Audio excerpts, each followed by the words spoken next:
This is the Horse Radio Network.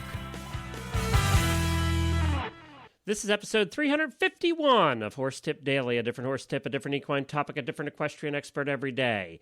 Horse Tip Daily brings the world of equine knowledge to you one day at a time. Today's tip is sponsored by FeedXL. Visit them at feedxl.com.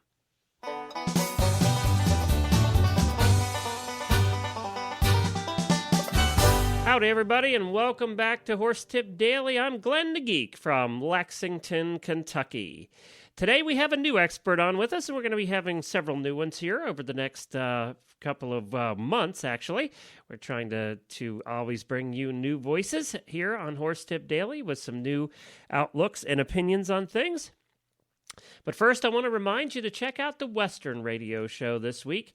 Two shows, actually, I want to remind you about that came out this week.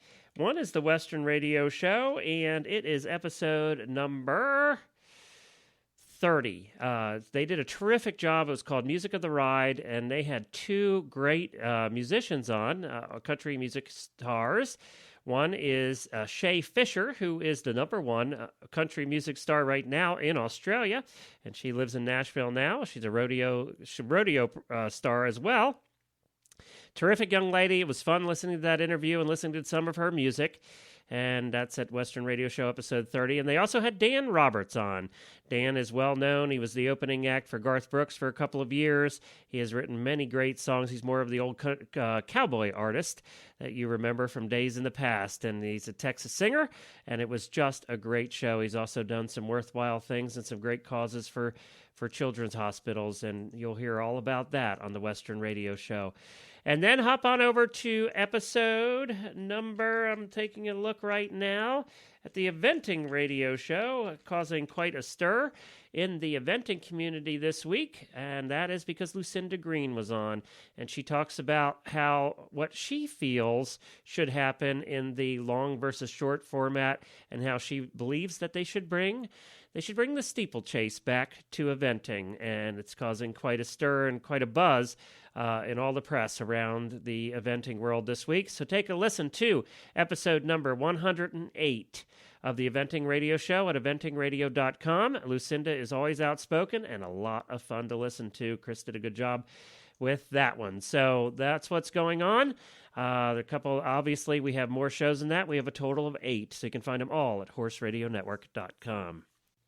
Today, as I said, we have a new guest on with us. Her name is Mandee Widrick. She's an entrepreneur and business owner in her early 20s, lives in New York, not the city, outside the city. She's the CEO, actually, of Charged Up Media, a social media marketing company, and she works with other entrepreneurs and businesses in and out of the equestrian world on their new media marketing. She's also the creator of Horse Family, an online blog-style magazine for equestrians founded in January. And I've been watching her for quite a while, and I've been very impressed. That's why I asked her to come on. I think she is doing new media. She's one of the best doing new media in the equestrian world. And I asked her to come on to talk to us about new media and how it affects our everyday lives, and also how we can improve as business owners in the equestrian world, how we can improve our new media campaigns. And she was kind enough to do that. She's a delightful young lady, and I love talking to her. Of course, I'm into that as well. So we had a lot of fun chatting and doing these tips that we'll be bringing to you over the next couple of months. Thank you, Mandee, for joining us, and we'll be back with Mandee right after I talk to you about your horse's health. You know, we're always concerned about what we feed our horses.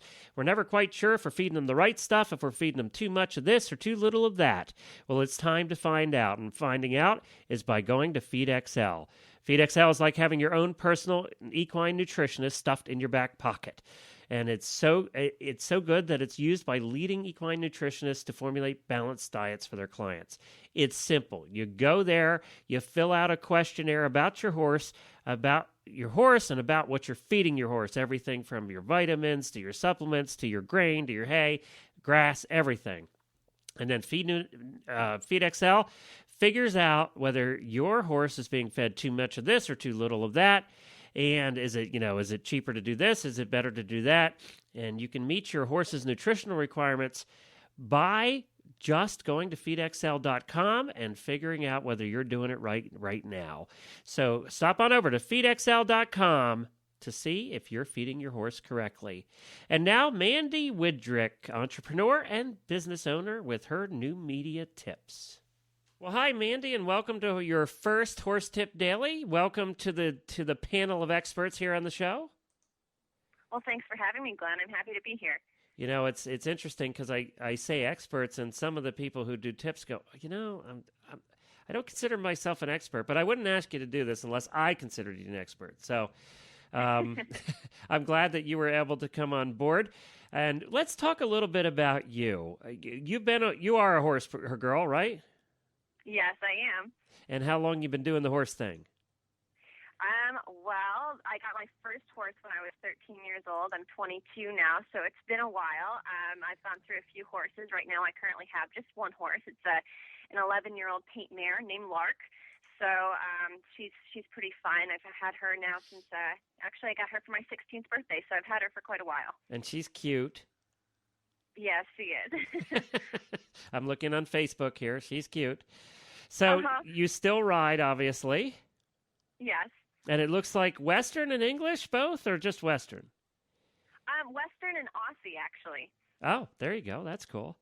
And so trail riding, any competing? I see barrels in the arena. Well, we did some fun shows a few years back. I don't do it as much anymore just for the sake of time. I've been kind of caught up in my business ventures, but we do casual riding now. I've got some neighbors around here that have about 80 acres of land, so we've started riding out there. They just got a horse and they keep it at our place, and now I have someone to ride with, which is really nice, but just casual riding now. Well, I got to ask you, though, I'm still on your Facebook page looking at the pictures here, and everybody that knows me from the years of doing shows here knows I'm a pony person and a driver, and I see a little black driving pony all hooked up to harness here. You have to tell me about the little black driving pony. Oh, he was quite a feisty one. We don't have him anymore, actually. We just rehomed him this past summer. I've never trained a horse how to drive before, and I decided to do it with that particular mini horse. It didn't end so well. It didn't end so well at all. And, you know, he actually was a quick learner, and I was doing well with him on the ground with the harness, and he was learning quickly, learning the cues. And then I hooked the cart up, but I didn't hook something up right, and it kind of ended in a disaster. So, you know, a lot of horse people, when they first start out, they do things that are stupid. Yes, well, that's... It happens. As with anything, when you're new at something, you're going to make mistakes in the beginning, and so that's what happened. I didn't do something right, and he took off, and actually the cart that's hooked up to that particular harness, every time I tried to get him to stop, it ran into his butt, which made him run even more. So, yeah, long story short, it didn't end well. And we don't have him anymore, not for that particular purpose, but I definitely would do driving again if I could spend more time learning how to do it. We have miniature donkeys here too, so one of these days I'll get to working with them. Well, you know, the smaller and cuter they are, the more trouble they are. That's just the general rule when it comes to ponies. And, you know, I've driven ponies for years and years and years, but I tended to always get them that they were already trained, so they pretty much taught us how to drive. So, but there are fun, and driving's a blast. That's my thing, is driving. So that's why I picked up on that in your page. Now, you are how do you describe yourself as far as your job is concerned? I'm a social media manager and marketing coach. So I manage social media profiles for clients, or I teach them how to do it. So that's why it's kind of, I'm a manager for profiles and I'm a coach. So I'm both. And I've been watching you for quite a while now on Facebook, which is why I asked you to do this Horse Tip Daily thing, is because you do a tremendous job with it, with you personally. And also, you know, I've just been watching what you've been doing also and tweeting about and Facebooking about with your clients and your seminars you give and your speeches and things. So congratulations at such a young age to really take ownership of a project like this and make it work. Thank you. It's really great fun. I never anticipated being in this kind of job a few years ago. I mean, if you had said that I was going to be doing all this just a few years back, I probably would have said, "Are you sure?" Because I never would have thought that I could have made a job out of, you know, Facebook and Twitter and all these other social media profiles. Who knew that you could actually make money doing something like that? But it's so fun. I wouldn't do anything else. I love it. Well, I do. I do want to say that I've had a couple conversations with you now, and you have never said the word like once. And for a 22-year-old, that's pretty good. And you have a website called it's your name, MandeeWidrick.com, but you have a website for your business too, don't you? Yes. Yeah. It's chargedeathmedia.com. That's for my social media marketing company. Cool. All right, so we're going to do some tips, and the kinds of tips that you're going to do are basically revolving around social media, how to use it to your best advantage for your business, for your life, and everybody, I say this all the time, anybody who has horses is in the horse business of some way, shape, or form. You give lessons, you have boarders, you're involved in it somehow. So that's why I think doing these tips that we're going to be doing is also important. And social media sure is more important than ever now. And if they're listening to this podcast, they understand that, or they wouldn't have found us in the first place. So that's why I think it's important. So what are we going to talk about today? Well, I thought we could talk about the importance of having social media profiles and why it's necessary, because that's one of the biggest questions I get asked in the beginning by people is, well, isn't this something that's going to take up a lot of my time, and is it even that important? So I thought we could focus on that today. So let's get right into talking about that.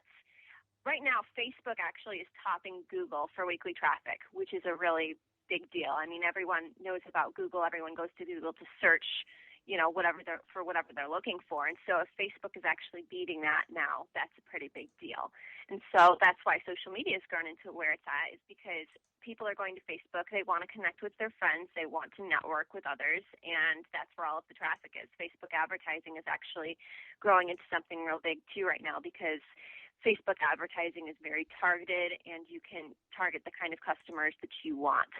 So at 500 million users right now, Facebook actually, if you look at statistics, if Facebook were a country, it would be the third largest country in the world, and it actually beats the U.S. The U.S. is the fourth largest country. So that's an interesting statistic. But as far as having a profile for your business, I would say that it's really necessary now at this point. If you don't have a profile for your business online, on Facebook and Twitter, and any other major social media website, then your competitors are basically just going to get the jump on you. If they're there and you're not, then you're missing out on a huge potential audience. So if Facebook alone with 500 million users, I mean, if you're just on Facebook already, you've got a huge potential for growing your business online. And I actually didn't know anything about social media a few years ago, and so I haven't been doing it terribly long, but social media hasn't been around that long, so that's okay. So a few years ago, I was in another business endeavor, and I was actually looking for a way to promote my business outside of my immediate hometown. I wasn't really having a lot of success with it locally, and so I started playing around on. Originally, it was MySpace, and MySpace now isn't really big for what I'm doing. It's more for music and movies and that sort of thing. But I played around with MySpace, and I drifted over to Facebook and Twitter. And I always tell my Twitter story. It's very funny because I was not sold on Twitter at all in the beginning. My mom came to me and said, "Mandee, you need to get on Twitter." Her and her friend were talking back and forth to each other on Twitter, and I was completely not sold. In fact, I said to her, "Well, it looks to me like Twitter is for old people." So that's the story. Are you feeling old now, Mandee? Well, I was wrong. I was completely wrong. And I got on Twitter, and I realized that other people were using it for their business. So I created a profile for my business endeavor that I had at the time, and I really watched it grow into something very big. And at that point, that's when people started coming to me and asking how they could do the same thing for their business, because they could see that it was working well for me.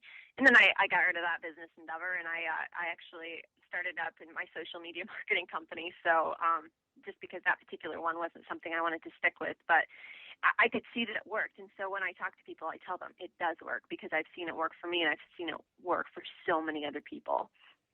Well, and it definitely works. I mean, we have this new show, Horses in the Morning, that we're doing, the new live daily show. And, Facebook is the thing that's driving that show. It has brought us more listeners.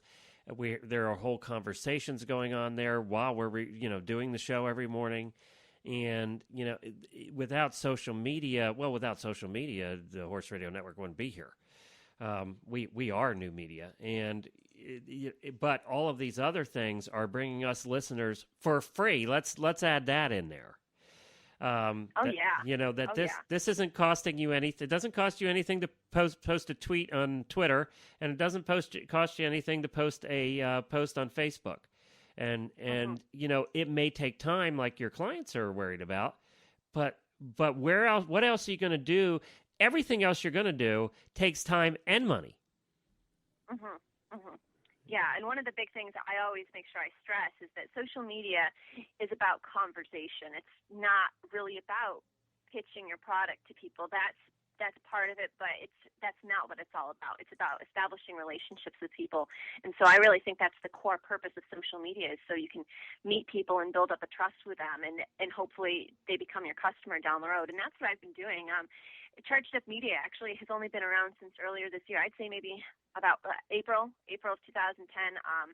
I had been doing it on the side for clients, but it wasn't actually a business. It was something I was just kind of doing for fun, for friends and that sort of thing. So in that amount of time, I don't know how many months that is, but since April, now it's the end of November, to see where I've gone in just that short time period, just through social media, it's amazing to look at it and see what social media has done for me. And you know what?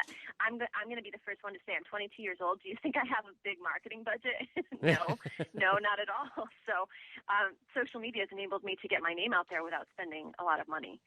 Right. And I think that's the key, and that's what's helped a lot of small businesses, especially in the horse world, when they're using it effectively. And I think we'll talk about that in other tips. But so the first tip is do it. Yeah, do it. Just do it. Take the plunge. If you're concerned about it, just go for it and see where it gets you. And then, if you've got questions, anybody can contact me anytime, or someone else. If they've got friends in social media, I'm sure that there's going to be people out there that are happy to help if you've got any concerns about setting something up. But social media, you've got to have it. If you're in business, you have to have it. All right, and that you can find out more about that. And if you want to get a hold of Mandee, just go to chargedupmedia.com. We'll put a link. And, of course, we'll have a bio for Mandee on Horse Tip Daily as well. Thank you, Mandee, for stopping by for your first tip, and we'll have you back again soon. All right. Thanks, Glenn. As I said to Mandee there, you wouldn't be listening to this podcast if it weren't for new media, and we like to stay ahead of what's going on in the new media world, so you'll see some new things coming up here in 2011 for the Horse Radio Network as well. We have some new things planned. Obviously, one of the new things that we did, and the first one to do again, is Horses in the Morning, the first live morning radio show for the horse world. Join us every morning, 9 a.m. Eastern Time. You can also listen to it in the recorded version. You can do that all at horsesinthemorning.com. It's a fun show, light, lively, entertaining, tons of different guests, just taking a look at the whole horse world and having a blast doing it. That's horsesinthemorning.com here on the Horse Radio Network. You can find all of our shows at horseradionetwork.com. Well, I'll be back again tomorrow with another new expert and a different horse tip. Until then, stay safe, everyone, and enjoy the holiday season. The Horse Radio Network and the Horse Radio Network hosts are not responsible for statements of guests or their opinions. Use your own judgment when listening to the tips provided by the experts on Horse Tip Daily.